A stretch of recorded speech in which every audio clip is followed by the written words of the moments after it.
The IELTS writing test can feel like a huge mountain to climb, can it? But what if I told you there's a clear path, a roadmap right to that first base camp?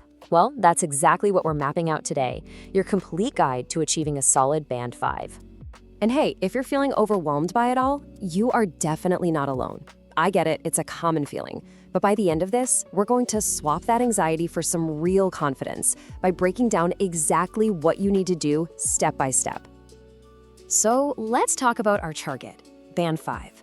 I want you to see this not as a low score, but as a strong, solid foundation.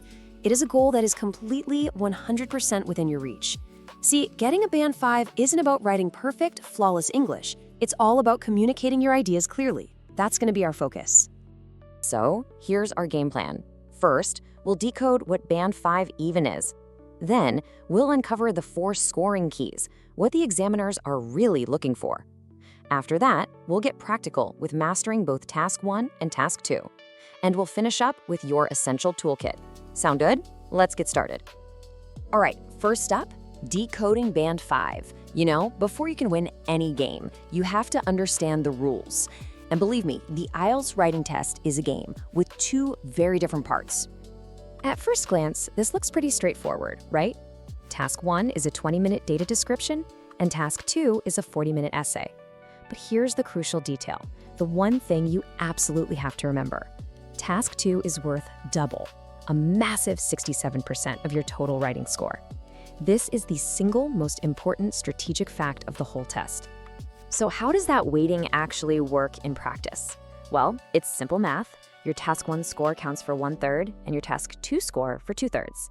Just look at the example here. Scoring just a little better on Task 2 has a much bigger impact on your final band. This shows you exactly why your time and effort have to be focused in the right place. So how do they actually grade you? What's the secret? It all comes down to 4 key criteria. I want you to think of this as the examiner's secret scorecard.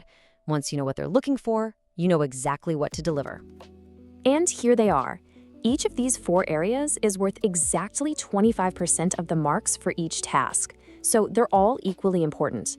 Let's break down what a Band 5 performance looks like for each one. First up, task achievement. For a Band 5, this is super simple. It just means, did you answer the question? If the prompt asks you about education and you write about education, you've met the basic requirement. You don't need some deep philosophical analysis. You just need to address the main points of the task. That's it. Next is coherence and cohesion. Now, this sounds complicated, but it's really about organization. Can the examiner follow your ideas? For a Band 5, this just means using paragraphs for different ideas and using some basic linking words. You know, things like firstly, secondly, in conclusion. It just shows you're structuring your thoughts, even if the flow isn't perfect. Now for lexical resource, which is just a fancy term for vocabulary. The key for Band 5 is to have enough vocabulary to express your ideas clearly. You do not need to use words like enormous when big will do just fine. It's all about being understood, not about showing off complex words you might end up using incorrectly. And finally, grammar. Now listen closely to this one. You are allowed to make mistakes. Let me repeat that. You can make errors and still get a Band 5. Look at the example. That extra but is grammatically wrong. But do you understand the meaning? Of course you do. And that's the essence of a Band 5 in grammar. As long as the meaning gets through, you're on the right track. Okay, so we know the rules. Now let's get into the strategy, starting with Task 1. Describing charts and graphs can feel a little intimidating, I know, but there is a simple 4-part blueprint you can follow every single time. And here is that blueprint. It's a simple 4-paragraph structure. You start with a quick intro. Then you write the most important part, an overview of the main trend.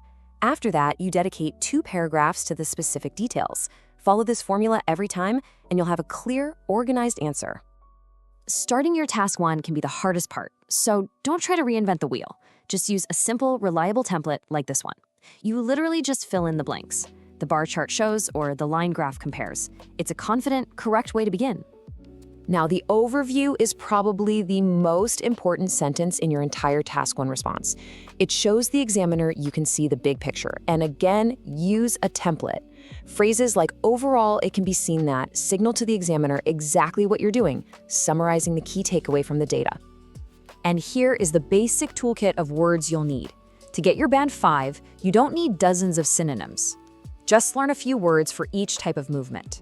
A couple for going up, a couple for going down, and a few to describe the speed of the change.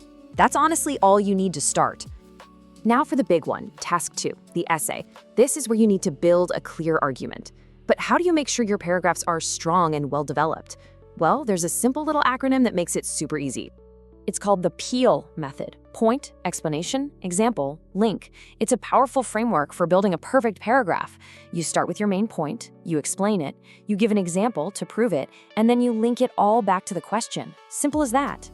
Here's what it looks like in action. Your point is direct. Public transport reduces pollution. Your explanation follows logically. More people on buses means fewer cars.